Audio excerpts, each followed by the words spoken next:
And welcome back to track one, the DevSecOps track.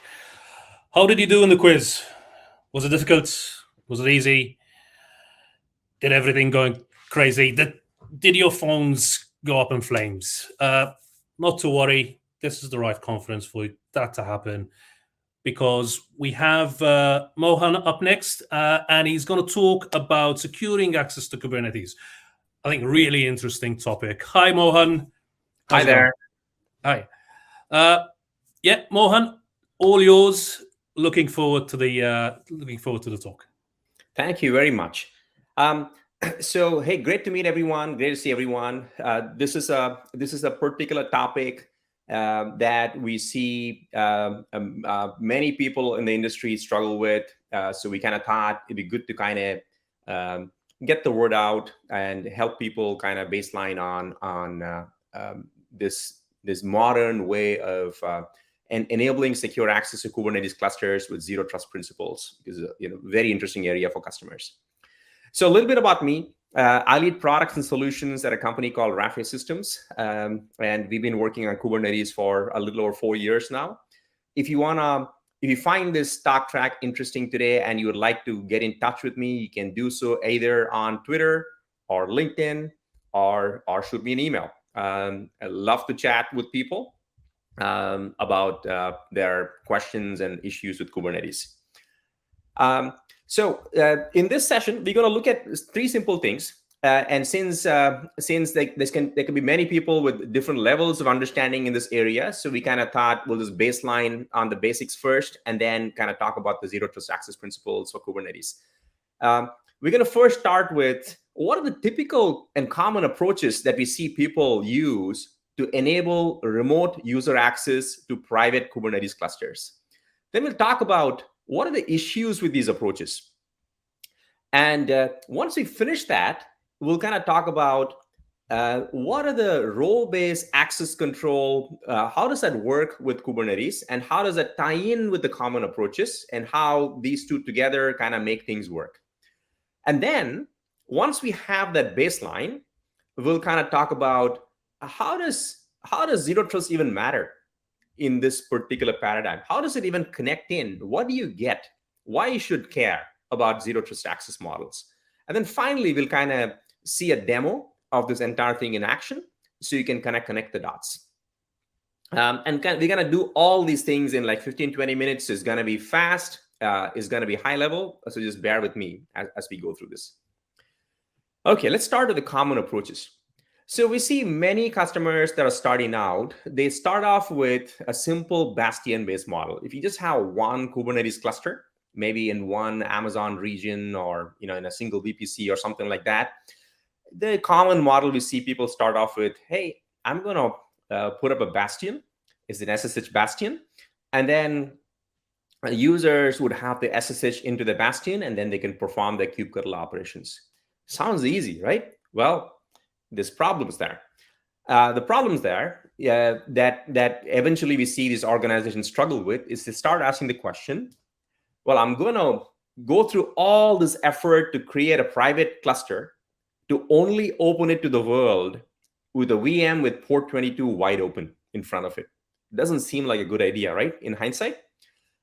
And then as they grow, and they have a second VPC, a second data center, a third data center, as the company grows and their deployments grow, now they figure out, oh my God, I need a bastion per data center or per VPC. That's a headache. Then organizations with security teams, they'll end up saying, hey, I'm not going to allow you to open port 22 inbound. Then they start worrying about, oh my God, I have 20 users that are going to SSH into the bastion, and they're going to use the same kube config to access the, using kubectl. That's a bad idea. I can't even differentiate between user one and user two. Then finally, because I'm in that bastion, I not only have access to that private Kubernetes cluster, I can also see other things inside that private network, or VPC in this case, and the attack surface is pretty wide. So overall, looks like not a great idea, right? Like, of course, you can do it, but you need all kind of other compensating controls to make this work. So now the typical reaction that people go through as well, the Bastion was not a great idea. Let's put a jump host in front of it. And maybe that'll solve the problem. The problem with that is it actually makes the situation worse in some ways, because now users have to make 2 SSH jumps before they can perform kubectl at the Bastion. And the same issues we talked about for the Bastion still exist. And on top of it, because these jump hosts and Bastion hosts are kind of where people kind of perform a lot of these operations, they land up dumping Kubernetes YAML files and secret files and other things on these servers, and they leave them there. So it becomes a nice place for attackers to go start looking at things, right? So again, it doesn't look like a great idea. The next option that people see, people tend to use is a VPN-based model. Of course, the VPNs are been around for 20 plus years. And the typical approach is, have the user install a VPN client on the laptop, and they can perform, they have the convenience of running kubectl right there on the laptop. It connects to a VPN gateway, and then you have access to the cluster. Of course, it's much, much better than the previous options. But, are you fine asking every user to use a VPN client? Not all users like it. And this is an expensive option. It costs a lot of money to purchase and operate. And then you still haven't solved your wide attack surface problem, because, from the VPN, I have access to a lot more things than I need. So the least privilege model is not being empowered here. So we talked about the 3 approaches that we see people use. Now, we were talking about this with the lens of a single cluster. Now, think about having to do this at scale if you have tens or hundreds of clusters and hundreds of remote developers and SREs. That's a challenge, right? Like, this is not something pleasant or even operationally possible for customers to do manually one by one. So now we're just talking about the access path, right? At this point in time, just how do I access these clusters? We just talked about that. Now we got to talk about the second part 2, which is RBAC, because when I need access to a cluster, I may not need access to everything compared to the ops or the SRE person. So how does that work? So that's the second part of this. Now you can see this connect with the first part, which is the access data path. So imagine a scenario where you have a cluster where you have, a few namespaces, and there are 2 developers, Alice and Bob. Alice needs access to her namespace. Bob needs access to his namespace, and nothing more. And even within that namespace, depending on the kind of environment, sometimes you may need to give Alice admin privileges to a namespace. If it's a production environment, maybe the company will say, no, Alice as a developer only needs read-only access to that namespace for debugging and other things. But the admin user who is managing the cluster kind of needs a little more access, right? That person needs access to the entire the cluster-wide resources and system namespaces as well, right? So Kubernetes uses concept of roles and cluster roles as a way to make this happen, right? So this has to be kind of implemented on every cluster so that the Kubernetes API server can manage access and the right kind of access with the least privileges necessary for Alice, Bob, and admin here, right? Okay. So we kind of talked about how the RBAC model works, how the role, cluster roles are different. So anything with a role has access to a namespace. A user with a cluster role has access to the whole cluster, right? That's a quick summary of that. But again, if you go back to not just having a single cluster, how do you do this? If you had to do this manually and manage all of this RBAC, for hundreds of clusters and hundreds of developers and admins, why 100? Maybe even 5, right? 5 clusters and 100 developers is a headache for people, right? They're never current, always off, and this becomes a serious problem for people.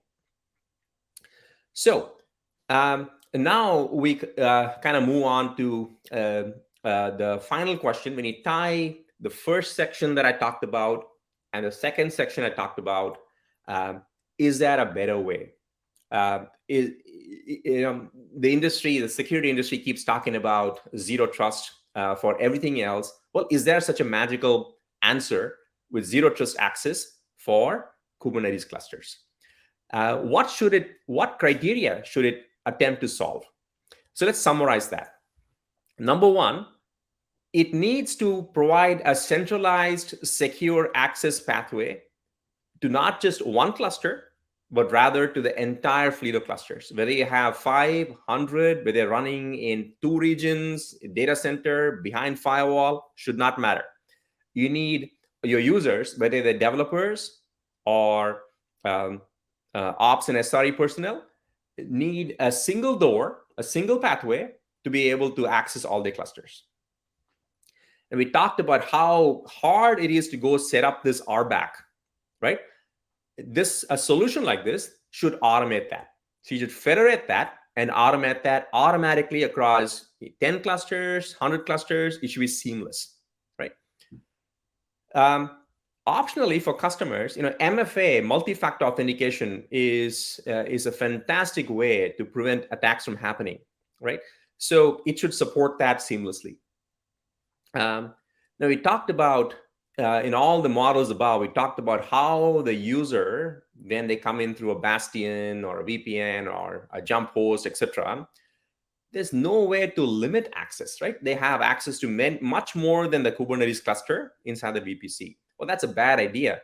We should, ideally, a zero trust access solution should eliminate that, right? It should have a least privilege model where the user only can see what they're supposed to see. The last thing is they need an audit trail, right? The key thing in all of this is, well, maybe I messed up and the user account, the user was malicious and came and did something. Without an audit trail, you don't even know what happened, right? So without that, you're kind of stuck. So you need an immutable audit trail. And ideally, you want that audit trail to stream through your Splunk or whatever you have so that it's seamless, right? From analytics and forensics perspective. Now, the second part with all of this is the aspect of governance. All companies of any kind have to comply with policies, whether you're a small company or a big company. Without this, you're dead in the water, right? So they look for policies like, hey, I want to reduce the attack surface somehow, right? And they ideally don't want to manage the users one by one.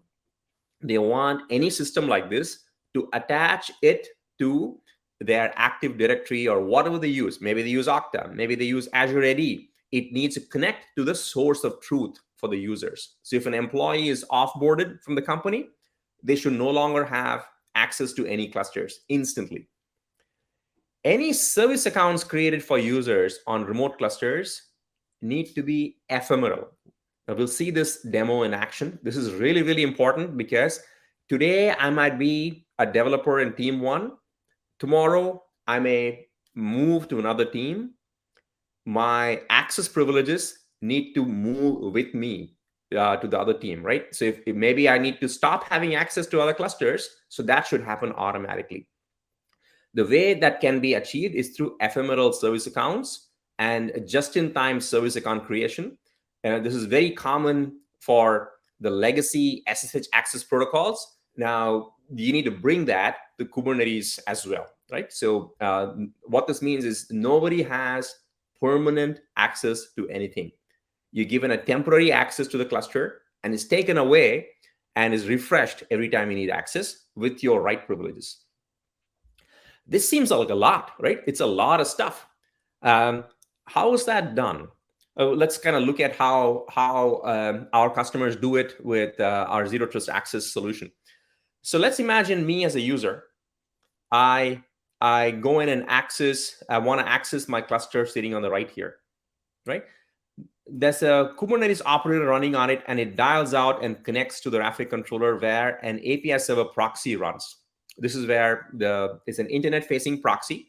So me as a developer sitting at home types a kubectl command on my laptop. It attempts to connect to this cluster, but is actually hitting the proxy. Once it hits a proxy, the proxy will check, hey, who are you? Are you really Mohan? Well, I'm going to go check with the configured identity provider, whether it's Okta or Azure AD or whatever, right? It'll go authenticate the user. And the identity provider will come back and say, hey, well, Mohan can access these clusters and he can access these namespaces. He cannot do anything more, right? Once that is done, an ephemeral service account on the target cluster is created in a just-in-time manner. The key word here being an ephemeral service account, so which means it's only going to live for X minutes, and it's provisioned just in time. Once that is done, the proxy simply allows you to send and receive the Kubernetes API requests and responses that you send using your kubectl CLI or whatever you use on the other side. Once you're done with your job and your session ends at the end of it, the service account is removed from the cluster, which means you never have permanent access to the cluster. You have ephemeral access to the cluster when you need it, based on the privileges that your identity provider gives you. And once you're done, everything is wiped clean. And of course, all the actions you performed here, there's an audit trail maintained. That's key. So sounds great, right? So I'm going to show a demo of this so you can see this in action. And I'm going to show this for 3 scenarios, right? I'm going to show you a scenario where we're going to look at user 1. User 1 has access to, imagine an organization with 20, 30 clusters in various environments. And the first demo I'm going to show you is I'm going to show you like I'm going to be this guy, Chris Riley. And Chris is an SRE in this team. But he only manages the QA project, which means there's 1 or 2 clusters in that Chris manages for the team. And Chris is going to log in. And because he's a privileged admin, you'll see that he'll be prompted for use of MFA. In this particular case, we'll be using a YubiKey authenticator. And he'll have a cluster role RBAC automatically injected into the cluster just in time. So we'll see how this ephemeral service account is created. And he'll use single sign-on to access everything, right? So no going in through the back door. Everything is attached to Chris being an employee using Okta as the source of truth in this particular case. Of course, you can swap Okta to something else. Once we see that, now we'll see the other extreme, which is a developer, in this case, a developer called Jake. He needs access only to the Redis namespace, nothing more. And we'll kind of try something sneaky here, right? We'll try, Jake will say, well, let me see what are the namespaces are there. Now, again, remember, his RBAC, Jake's RBAC is a role to that particular Redis namespace. So you'll see that Jake will be blocked from being able to access anything else. This is automated RBAC model, right? Finally, we'll log in as a top-level admin who has access to the entire fleet of clusters, and then we'll go view the kubectl audit logs and kind of see what that looks like, right? So we'll kind of close the loop end-to-end for all the capabilities we talked about, okay? So let's see this in action. Now, because I'll be showing this for 3 different users, I'll be flipping from one Chrome profile to another. So because of StreamYard, I'll have to stop sharing and share the other screen. So bear with me as I do that. It'll just take me 2 seconds to pause and come back. So let me the first thing we're going to see is Chris. And let me stop sharing that particular screen and go back to this and share screen. And I'm going to share this other window now. So hopefully you can see me log in now into this identity provider. I'm going to log in as Chris. And I'm in, and you should see like Chris logs into the identity provider, in this case Okta, and as an employee you have many applications, SaaS applications, and one of them says Rafe. So you click on Rafe, and now notice the identity provider has figured out that, hey, Chris is an admin, a privileged admin.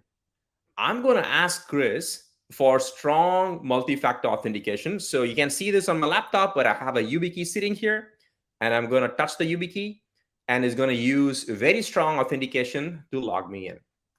And now Chris has logged in, and notice Chris can only see the QA project, and he sees a couple of clusters there, and he can manage the lifecycle of these. And now let's say Chris wants a kubectl to this cluster, right? Let's try that in action. So I'm going to kubectl to that, and I'm going to say, do something like, get pods. Now, when I did that, what I'm going to show you is the ephemeral service account creation. Let's see how that got created. So you notice here, literally 19 seconds ago, when I just logged in as Chris, a service account for Chris was created on this cluster, which means the system did not have permanent credentials for Chris on this cluster. It had nothing for any user on that cluster, right? When Chris said, I want a kubectl into that cluster, it went and authenticated Chris. It retrieved Chris's identity from the cluster, from the identity provider, and it injected the service account into the downstream cluster just in time. And later on, when Chris is done with the session, it'll go wipe it clean. It'll remove it. And which means next time Chris logs in, there'll be a new service account with the right RBAC, especially if Chris has changed role, the right RBAC will come in there. So no dangling credentials for the user. Okay. So that was Chris. So we just saw Chris, and let me go back to that other screen and show you what we saw with Chris. Let me close these screens and share the other screen. Okay, so we just saw number one, which was when Chris, as a privileged admin, logged in. He's an SRE. He was prompted for MFA, and he logged in, and he was automatically injected the cluster role in his RBAC. And then we saw the ephemeral service accounts being created on the downstream cluster. So, which means they were created just in time. Now let's look at the other extreme. Let's look at this guy, Jake, and he's a developer. So he does not have access to anything other than the Redis namespace, right? And I'm going to do the same thing again. I'm going to now go onto the other Chrome profile, and I'm going to stop sharing and start again. So bear with me again as I do this. Share screen.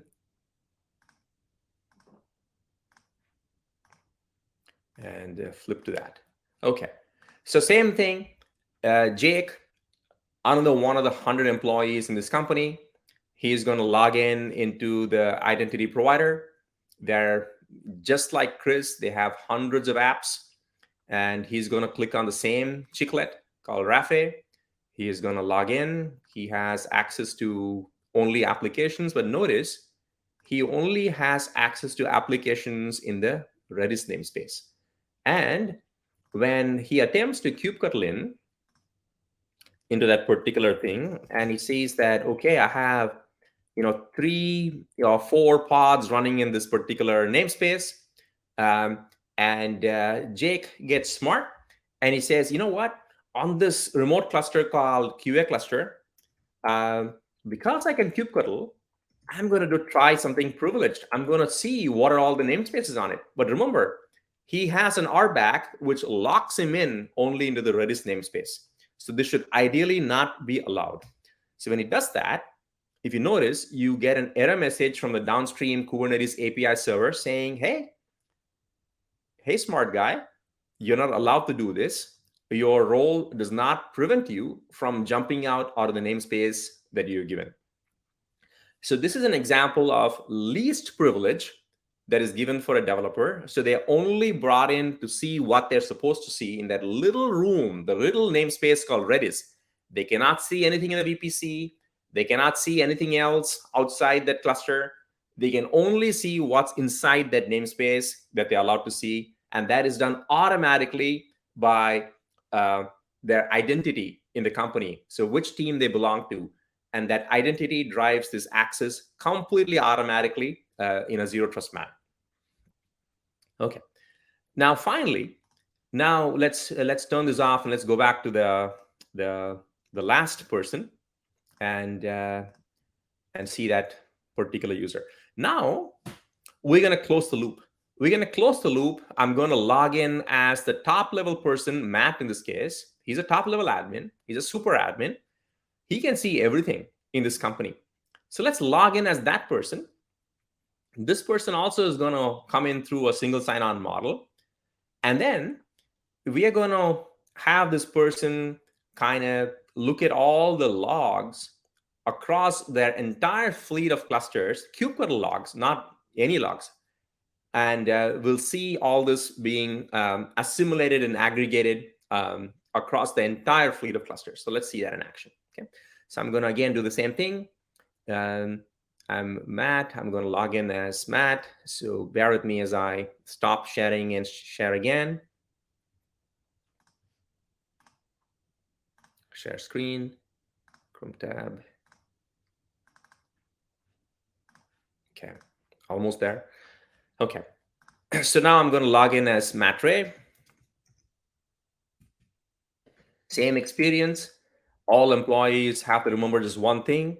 Go to their IDP and click on the Rafe chiclet, and they are swooshed in. And in this case, if you notice, Matt is a top-level admin. And in this company, there are 25 clusters. There are many, many, many clusters. Some running Amazon, some on Azure, some upstream Kubernetes all over the place. Many, many clusters. But Matt's going to go into just one cluster for now. Let's actually pick AKS here. There's an AKS cluster here. And this is running somewhere else in US West. Behind is a private cluster. And I go see that. And the key thing here is the audit trail. So all the audits that were performed. So you notice Matt Ray, he went to that AKS cluster and he typed this get PO command, right? So all the commands performed by users, we notice Jake performing this, Chris performing this, all these kubectl commands, there's a forensic trail available for analytics and all of that. So nobody can escape from the audit trail. So finally, as we wrap up, let's go back to the final screen here.